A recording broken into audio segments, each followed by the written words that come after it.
So here we are, just all in here, really close, looking at the Jibsaw. And you know, it's just one of those boards that just, it's like really good for that person who sees a lot of hard conditions.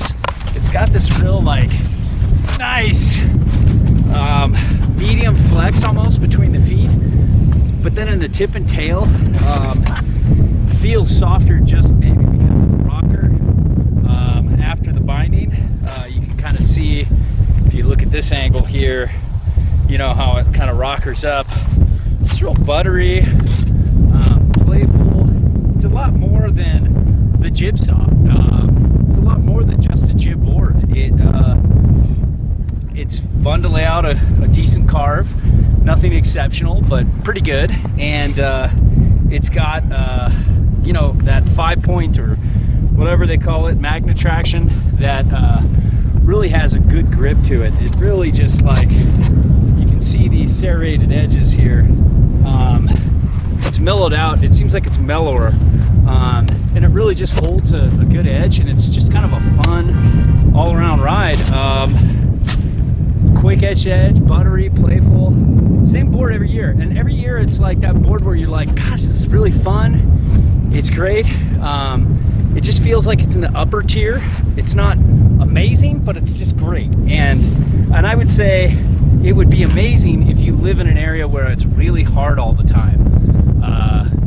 Hard to icy. This thing would be a champ there, and would be better than a lot of boards that we have as favorites in those icy conditions. Guys, Matt, Jack, it's an ice coast specialist. Yeah, for sure. What do you think, Jack? Yeah, I liked it. It was just a good overall board, you know. I like the flex. It was the most, certainly the least flex of the rock boards that we're riding today. So it's a good all-around board. Have fun. What do you think, Matt? Yeah, I liked it. It was good for, it'll come down the hard groovers really well. It's not going to hold at your edge like a true camber, but that makes up for it. Serrated edge. But when you do come into the nasty stuff, it'll hold on to it really well. Yeah. Then you want to go through the park or even just some mellower stuff. It's super playful. It'll jib around. It'll like, you can go pretty hard over on one side and just play with it. It's pretty fun. What's the price point on this? You know, like I think around like $399 to $450, yeah, somewhere around there. Yeah. Yeah, it's a great board, and you know what? Don't let the jib in the name fool you. No. It's a pipe board. It's a jump board. It's decent on the mountain. It's a decent mountain board.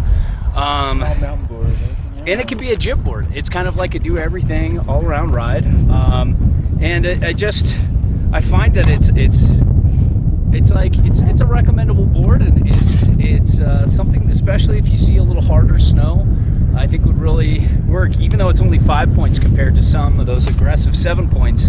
Matt touched on that point, is that the camber ends right at the bindings, so the combination of camber and that magnet traction really bumps up the grip, and it's one of the best boards to ride in ice I've ridden, also because it's real stable between the feet, where some boards with rocker in between the feet on hard snow just wash out. Yeah, it makes it all loose. That's sketchy. This will hold its edge. Yeah, and great for flat basing and one footing. Yeah. Would you say this is a high recommendation for the person who has is budgeted and just needs one board for everything? Yeah, for the cheap guy like you, yes, I would wholeheartedly. That's an excellent question, Jack.